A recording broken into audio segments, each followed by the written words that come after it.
So we end this episode on Hi. a on a Was that not delve. how we end the episode? No, we end this episode on a delving deeper. Hey, that's fun. It's like that show we used to do. We never fail to mention. That we never fail to mention or reference in any way, shape, or form. And this time I wanted to do a delving deeper about collaborative world building, which actually kind of goes into what Helicity had brought up before. However, collaborative world building that we talked about with our community, actually, on a few different occasions, I think it was Bally About, is more the idea that it's not about really the GM running things as a world or the players running things as a world, but really the collaborative experience in storytelling extending out more to the actual world itself. You kind of figure that, and please feel free to share your thoughts on it, that RPGs as a general framework lend itself to a storytelling exercise. Oh, yeah. And so in that way, you kind of figure that the individual characters are going to have something to say, and the players are going to have something to say about that and interact with the NPCs, and that's the GM's realm, and you kind of build out a story and a narrative. But the actual world building of the mechanics of the world and how it functions in the lore, that doesn't always get fleshed out in the same way. That's usually Always. the cat, like for instance, a cat gets introduced to the world, and then we have to rectify that. Why we can't have nice things. We can't have nice things. We can't have nice things. Get But- your tail away from the microphone, though. But we can have cheeseburger. You can have a cheeseburger. And that's all that matters.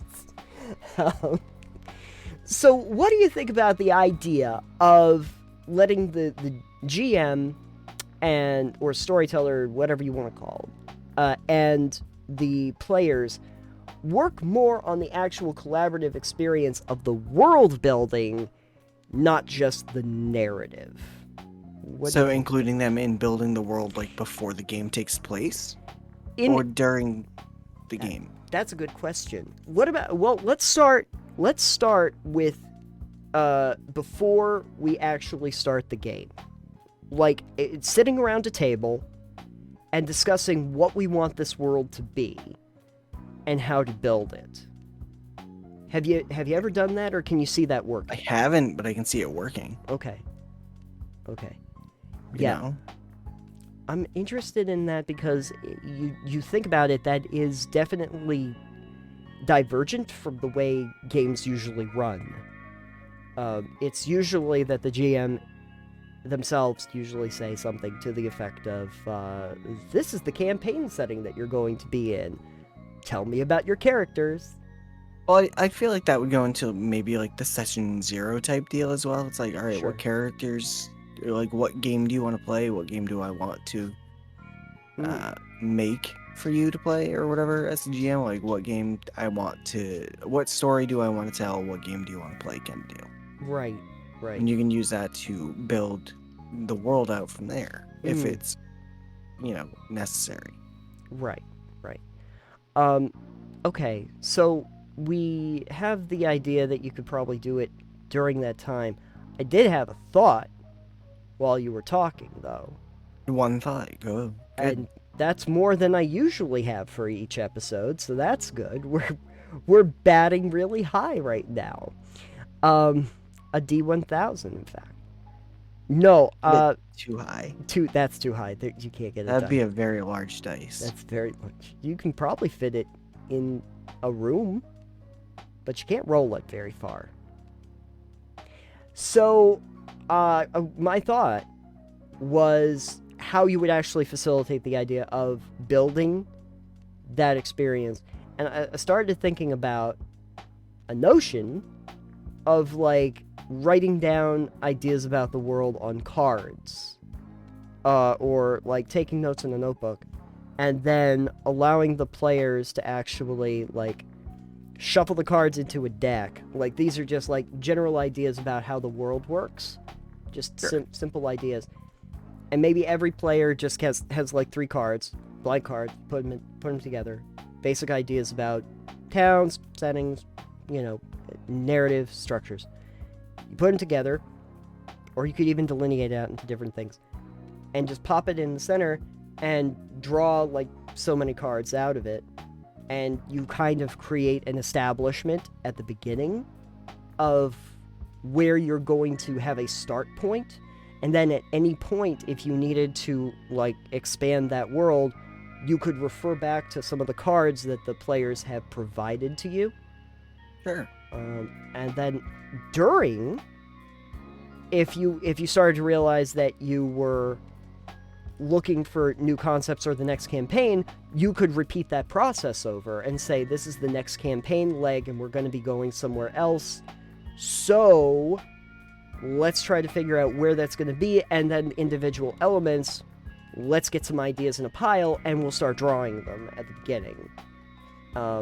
Just to kind of like make that interaction, but still keep it a little bit random, so that we don't automatically say, okay, this person's ideas are what we're going with.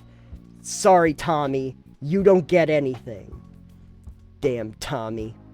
Yeah, and I mean, one of the other things you can pull from as well are characters' backgrounds, if they have anything that's notable in them, whether it be places or people, or certain events or things. Oh, okay. Yeah. And the backgrounds are something that the characters themselves get or choose for themselves. So realistically, okay, so that's a good thought. So what if we set up a framework that the characters' backgrounds are going to inherently explain stuff about the world?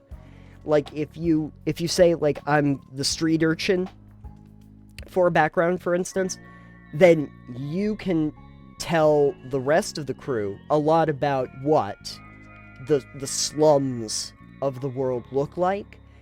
Like how the underbelly of the city works better than the person that's being the narrator or the other characters. If you come from a noble background, you could probably do a better job fleshing out what the nobility of the world is going to look and like. that might just be for the specific, region of the world that you're in as well in cases.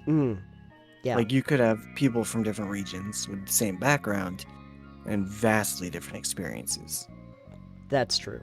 I would also kind of figure that some characteristics about players, like their professions, their classes, their individual skills, would also explain and inform what they would know about and what they would be an expert on in the field. Like, if you are, a dragonborn, you might know some things about dragons. Maybe. Possibly. Maybe you've never heard of a dragon. You're just a dragonborn, but you never heard a dragon. That's interesting. Yeah, you just think you're some weird lizard folk variation. And then it turns out the twist in the middle is you actually were just a lizard folk. Yeah, exactly. That's why your special abilities were completely different than what you thought they were. Yep. Whoops. Maybe you were a turtle. I don't know. Nope. Or a grunk. A dragon-born turtle. A dragon-born turtle? Because dragon turtles are a thing.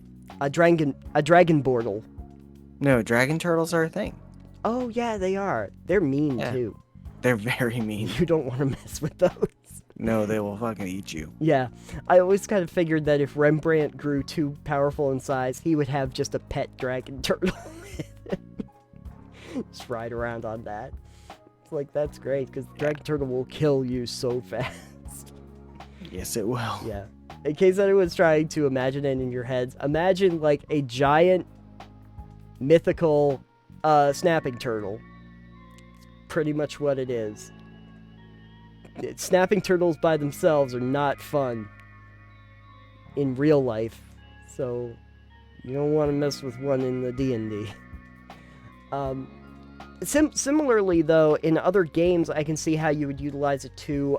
In like Vampire, my experience, my understanding of vampires, it's taking place in the real world, but if you're coming from different clans, for instance, you are probably going to be able to explain or inform a little bit more about what those clans, at least in the regions that you're discussing, would do. If you're Bruja, for instance, and you end up going to the Bruja soiree, I don't really know what they have in vampire culture, but the debutante ball that you would probably be able to inform a little bit better about the regional traditions and what happens there. Yeah. Better than the storyteller that's actually doing it. I mean, unless you're doing it by the book, yes. Unless you're doing it by the book or playing in one of the major areas that the game sets up. Right. But I'm talking about when you get out into the sticks, out into the sticks where they apparently still have debutante balls in my scenario. Yeah, out in the sticks where those high society vampires live. Those high society vampires that like to have the debutante balls in wide open fields. There, you might be able to inform a little bit better. Yes, only ever under a full moon, however, strangely. Yes. Well, it's a cotillion. That's what I wanted to say. It's a cotillion, and it's the point where the vampires and the werewolves get together. That's why it has to be under a full moon. Oh, okay. There you go. Perfect. Although, if I remember correctly from They don't like each other. Yeah, I'm like, in Vampire the Masquerade especially, vampires do not want to be around those werewolves. I believe werewolves are pretty powerful in Vampire. Werewolves are ridiculous in the lore of World of Darkness. Yeah. There's the segment in Vampire the Masquerade Bloodlines where you play a vampire in the campaign, but you end up in this manor, and there's a werewolf that's chasing you, and there's like no way to kill the werewolf. The werewolf is too powerful. It will like hit you twice and you will die. So the only way out of that section of the game is to either trap the werewolf or to get out of the house and flee before the werewolf gets you. And I guess technically you can kill the werewolf, but boy, you need a lot of ammunition for it. It's not easy. So I guess the way you win Vampire the Masquerade is be a werewolf. I guess so. Yeah. Accurate. Good to know for the future. They do not sparkle, though. Says you. Maybe they do. Maybe you just put glitter on. I don't know. You might do that. There's probably a vampire clan that likes that. But I'm thinking that, like, yeah, your characters and their background and who they are can probably inform very well certain aspects of the world. So I could see that being a way to do collaborative world building, or like I was saying, if you had like random suggestions from people, assuming that they're not going to just make stupid suggestions for the sake of being stupid suggestions. Depends on your group. Yeah, because my suggestions would be terrible. Thrown out. Yeah, thrown out entirely. What if we just had lizard people? And none of them were dragonborns. Love it. Perfect. Yeah. Done. I feel bad for lizard folk. They've been around in D&D for a very long time, but I feel like dragonborns got so much more street cred. I mean, I used a colony of lizard folk to pull down the third moon of a planet. Well, that's fun. Yeah. That was fun. Oh, well, okay. Or at least they were going to. Never got to finish that game. Yeah. But they were going to do a ritual, pull down the third moon of the planet to devastate and destroy the Sagwin's population, the sea people things. Sea people? Yeah, sea people. Okay. Forget exactly what they're called. They're yeah. You can find it later, maybe. I'll but find it. Um, but yeah, so those live under the waves, and the lizard people live on top, and the sea people essentially would raid the lizard folk and murder them and whatnot often. So Mm. they're like, yeah, we're just gonna use the druids here and do a ritual that pulls down this. They're like, yeah, we want to destroy their entire population around the island. So they did this ritual. It was gonna pull down the third moon and then absolutely destroy the population of it, but it also like fragmented and impacted, pushed the island like further down into the ocean Mm. and created like a big uh, ring of rock Fire? around the entire island, Okay. like a giant one with the island at the center, and just that flooded with magma. Oh.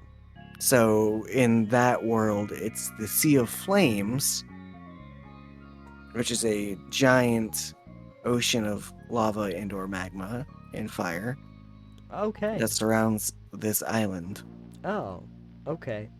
So you did a little bit of makeshift MacGyver-esque create collaborative world building there yourself. No, because I was the GM. That was just world Oh. building. These are the things that the players were going to help the. I see. They were going to help the lizard people on this quest, and they didn't know it. Okay. Okay. Like See- they got shipwrecked on the island when there was still water there. Because in that world, it's that one campaign I did, but I did with some different timelines for it. Sure. So at one point there's 3 moons, and the Sea of Flames didn't exist, and later on the party influenced that to happen. So different campaigns would have different events that were going on in the world. Oh, that's fun. Because time is fun. You know what else would have been really fun? Every time I think about like a party stranded on an island, surrounded by water, I think, why are there not more like Gilligan's Island campaigns? I've thought about doing.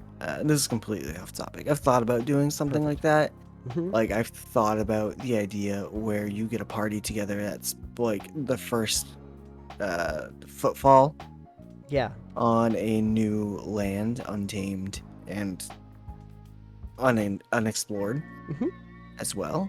Kind of like New World would be Yeah. for video games, except in the D&D campaign. This was years ago, but I wanted to do like town building mechanics Oh, for fun. it because it's like, all right, well, so I did research into like different types of structures, like how they're built, like the type of frames we use now, or I think are called balloon frames for housing, Sure. Sure. where it's got the you've seen how a modern house is built. Mm-hmm. Mm-hmm. Yeah, and there's different frameworks and different materials you can use. So I was actually doing all sorts of like looking into that at one point. Oh. Because I was like, all right, well, if they're gonna be like the first footfall, they're gonna have to build a settlement, and then they're gonna have to like. So I'm like, you could do buildings, you could do building costs, you could do all this stuff and have a list out, and I'm like, this is really ambitious. Yeah. Maybe too ambitious. I'm like, here's the thing. I think players that would really love that would really love that, Yeah. but I think it would be very niche. Oh, sure. Yeah, at some point, maybe we'll have to discuss a little bit more about the idea of trying to do town buildings and tabletop role-playing. I feel like that's more or less like a power surge, like we were talking about doing before. That's like I mean, a yes whole and different no. thing. If you got your party and then you kind of put the people you want together and you just have like a bunch of different laborers and skilled artisans that you bring with you, I mean, you can get them Sure. to do the grunt work, Mm-hmm. or you can kind of explore, but you could still have like the town management stuff going on as well if you wanted. So I don't know. If Yeah. I were to get back into trying to make that, I'd figure that out. So I feel like the idea of a collaborative world-building experience would probably serve you very well in that particular aspect. oh well, that would be perfect because Yeah. they could actually build a town. You go and build the town out. In some ways, though, like when I did 1789, that was a little bit what happened. Like, Danger Zone as my workshop did not exist until I said, I'm going to buy a workshop and start it, and then that exists inside of the world. But it's not by design that happened. That it was allowable because it was a fun idea and it helped develop my character arc, and it made sense for my character that I'd be doing that anyway. So I kind of had a little bit of input into the world itself, and I kind of want the characters to. I want the players to actually have some kind of an impact on the world. It's just, I guess, how much of an impact and how much of the world is going to be informed by what they do and who they are. Right. So, but again, a question that I would like to have more input into from our community, people over on our Discord. If you're looking at this as YouTube, feel free to comment below and tell me how much. The question I kind of have about this is how much of the world building process itself would you like to see players be involved in? Like, are they supposed to be in a lot of the aspects of the actual building of the world itself, or are they supposed to just kind of be inside of it and kind of flesh out their own characters? And which one of those do you think is going to be a better overall experience for the players and the person running it? The discussion continues from there.